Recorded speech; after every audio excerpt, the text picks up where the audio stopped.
Buenas noches. Hoy se ha aprobado en la Comisión de Constitución el dictamen, uno de los 4 dictámenes pues, que iría al referéndum del 9 de diciembre, como lo ha confirmado el presidente Martín Vizcarra, nada menos que ante la Asamblea General de Naciones Unidas, hoy en Nueva York.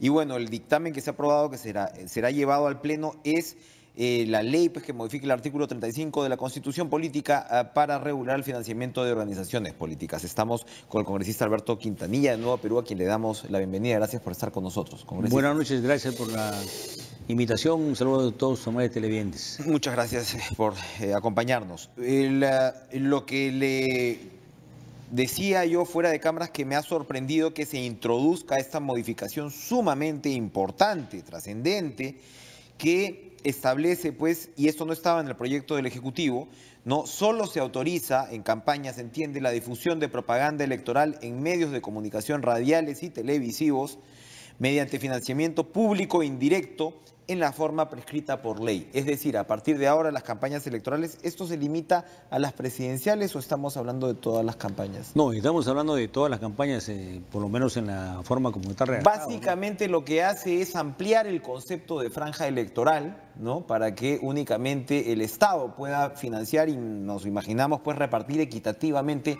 la propaganda, que en este caso va a contratar en medios privados, es decir, el Estado va a pagar, hay que ver ahí la letra pequeña. Hay experiencias como la de México.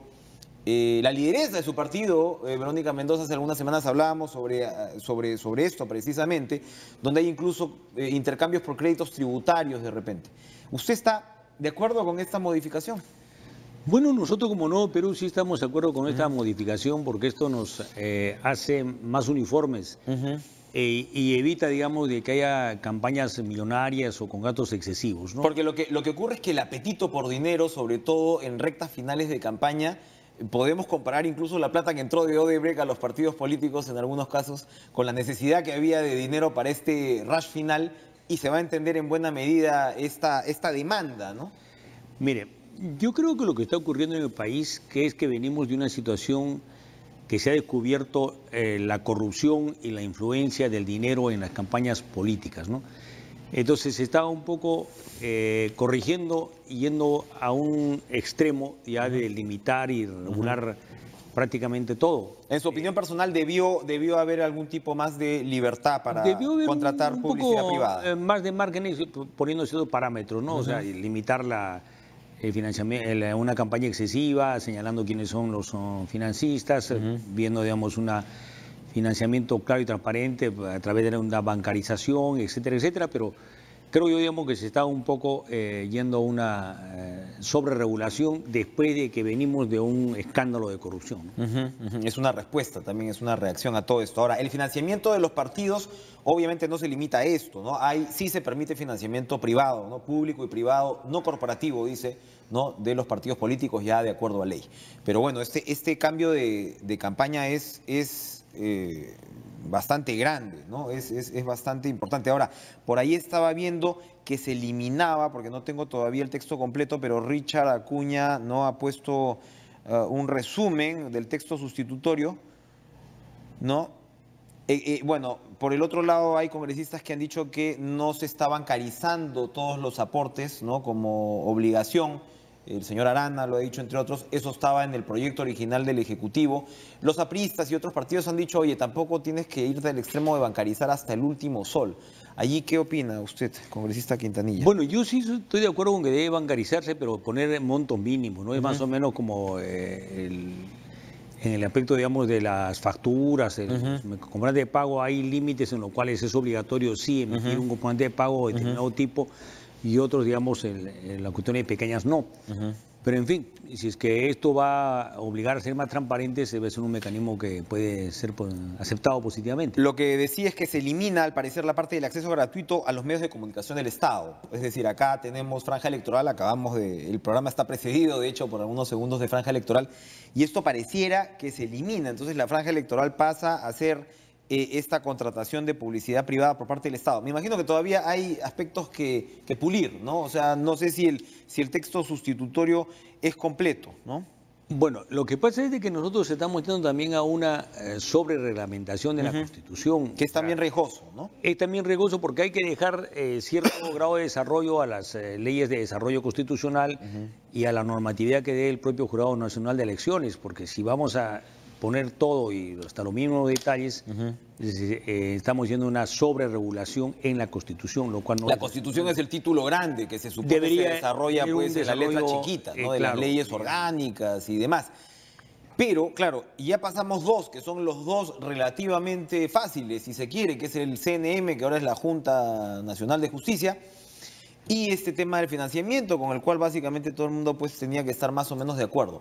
Falta la bicameralidad y falta la no reelección, que es el gran interrogante. La bicameralidad ya hemos visto que no se llega, pues, no sé si a entender la figura formulada por el Ejecutivo, si falta más debate, pero había trascendido pues que de alguna manera podía haber un acuerdo para que al referéndum vaya, como estamos diciendo, la decisión central, que es, bueno, se le pregunta a la ciudadanía, ¿quiere usted el retorno a la bicameralidad, digamos, en el año 2021, que de eso estamos hablando finalmente, no va a venir pasado mañana, sí o no? Y sobre eso se podía discutir pues el tema de la composición, de la representación y demás.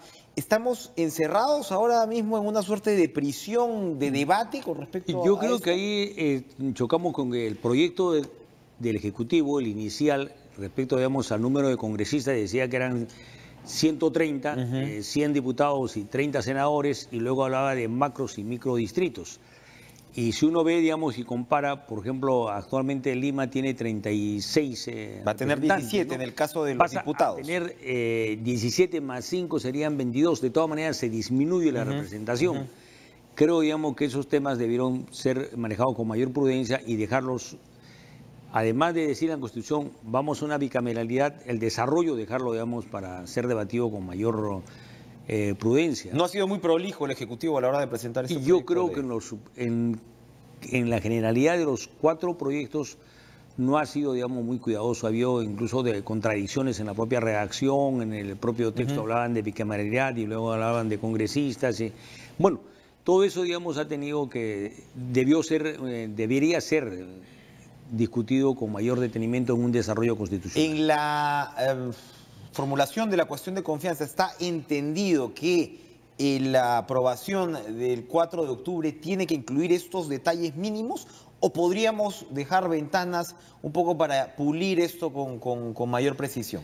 Yo creo que hay ventanas, pero eso requiere un acuerdo político, ¿no? Decíamos, estos temas los dejamos, pero los dejamos todos consensualmente.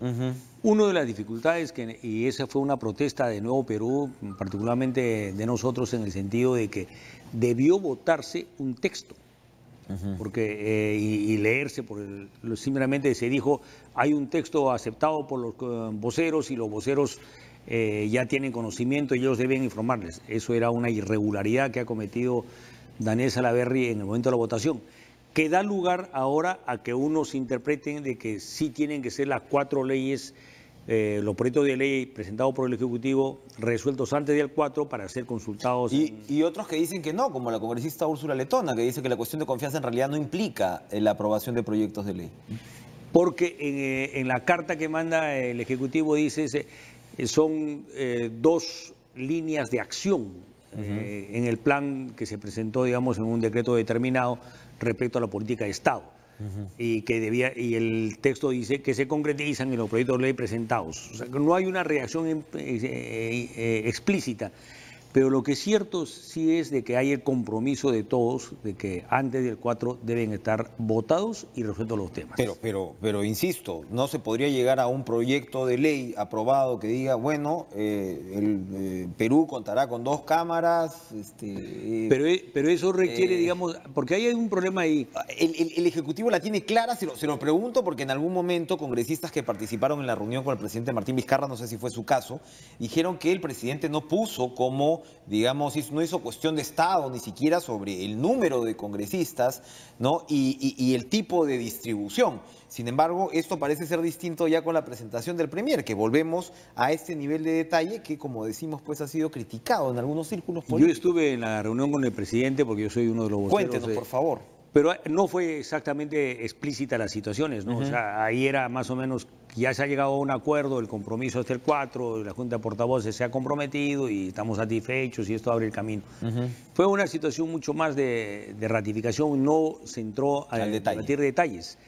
Pero eso también refleja pues la crisis que hay en el Poder Ejecutivo. El Poder Ejecutivo, en época de crisis, nadie la tiene clara. Claro, porque si alguien la tiene clara, entonces uno podría decir, esta es la solución y no hay.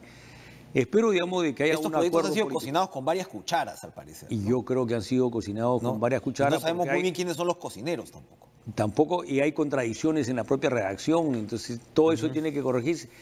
Porque si bien han sido proyectos bien estructurados, el Poder Ejecutivo pudo decir, esos son los proyectos, voten a favor o en contra, sí o no.